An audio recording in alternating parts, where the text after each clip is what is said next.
ക്രിസ്മസിന് മാത്രമല്ല കേട്ടോ, നമ്മൾ ഇടയ്ക്കിടയ്ക്ക് ഉണ്ടാക്കാറുണ്ട്. പക്ഷെ ചിലര് ക്രിസ്മസിന്റെ സമയത്താണ് ഇത് കൂടുതലായിട്ടും. അത് മധുരമുള്ളതായിരിക്കും ചിലപ്പോൾ. അതെ, മധുരം ഇല്ലാത്തതാവുമ്പോ കറികൾ കൂട്ടി കഴിക്കാം.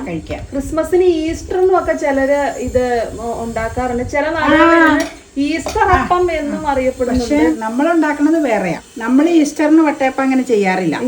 ഈസ്റ്ററിന് രാവിലെ പണ്ടത്തെ കാലത്ത് കള്ളപ്പം, പിന്നെ അതൊക്കെ പുരോഗമിച്ച് ഇപ്പൊ ലേസപ്പായി. കള്ളപ്പം അല്ലെങ്കിൽ ലേസപ്പം അല്ലെങ്കിൽ വെള്ളപ്പം ഏതെങ്കിലും, അതിന്റെ കൂടെ ഇറച്ചിക്കറി.